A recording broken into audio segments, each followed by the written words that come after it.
Peter Jackson's King Kong, the official game of the movie, is the longest and most unnecessarily long title ever. But that aside, this is also a really good action game based on Peter Jackson's King Kong, the official movie of the movie. And this is the official video review of Peter Jackson's King Kong, the official game of the movie. King Kong is sort of a hybrid of a first-person action game and a third-person guerrilla game. Not that there's, a whole big subgenre for that kind of stuff, but basically you play the game as two main characters. Jack Driscoll, which is Adrian Brody's character in the movie, sort of this kind of hapless screenwriter that finds his way on this island, sort of duped into going to the island with Jack Black's crazy director character. And also as King Kong, the big giant gorilla for which, the movie is named. The two parts aren't distributed terribly evenly. You play more of your time actually as Jack. The Kong bits are sort of done from the cinematic perspective, and really what you do is you are either running around the environment, kind of swinging from stuff, kind of jumping around crazy, or you are beating up giant monsters, which is awesome. The Kong portions are definitely the best part of the game, even though they're also really the most simplistic, because all you really do is you have a few different attacks. You can kind of punch stuff, grab stuff, and then there are like these kill attacks where, when you got a down T-Rex or something, you can just sort of jump on top of him, grab his jaw, and like try and pry it open and just snap that fool. That's rad. But that's only about, maybe a quarter to a fifth of the game. The rest of the time, you're just sort of playing as Jack, kind of doing your thing. You're wandering through this horrible, just kind of, nasty jungle on Skull Island, which is this place where dinosaurs and, ancient civilizations and just, lots of terrible monsters live. So while you're, fighting these things off, you'll find spears here and there. You'll have guns you can use, like Tommy guns, shotguns, sniper rifles, things like that.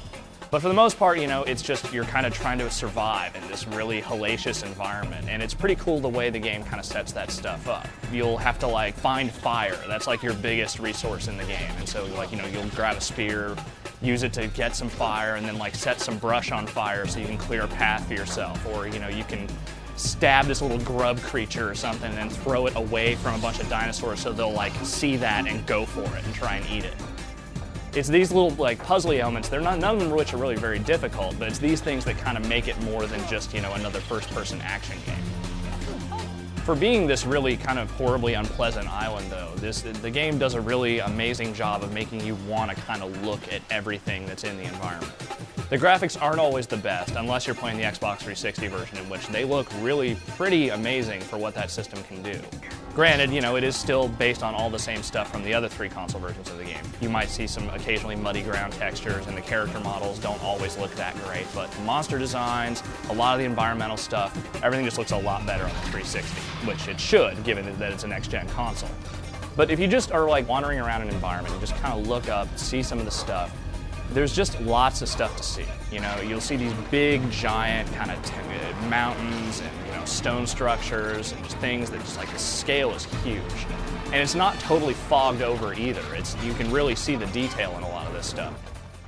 The only real serious detriment to King Kong is that it is not a very long adventure. This is about a 6-hour, maybe 7-hour if you're lucky kind of game where, it's very fast-paced. None of the chapters are really that long. It also doesn't help that the end of the game is not really that great. The last level where you're kind of, Kong gets captured, taken to New York, and, put on display, it just isn't that good. It's not very long. You don't really get to cause the level of carnage you would kind of hope for, and it just kind of ends real abruptly. It ends the way King Kong is supposed to end. It doesn't have quite the emotional impact that you might hope for, and it doesn't really help that Jack Driscoll, the guy you've been playing for a whole lot of the game, totally disappears from the storyline the second you head to New York. He's just gone.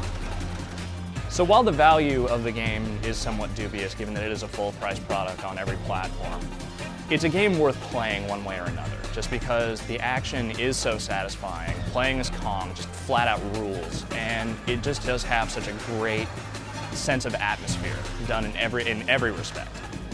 This is easily one of the best licensed action games you're going to find anywhere this year, and it just does a really fantastic job of both selling the film and working completely as a standalone game.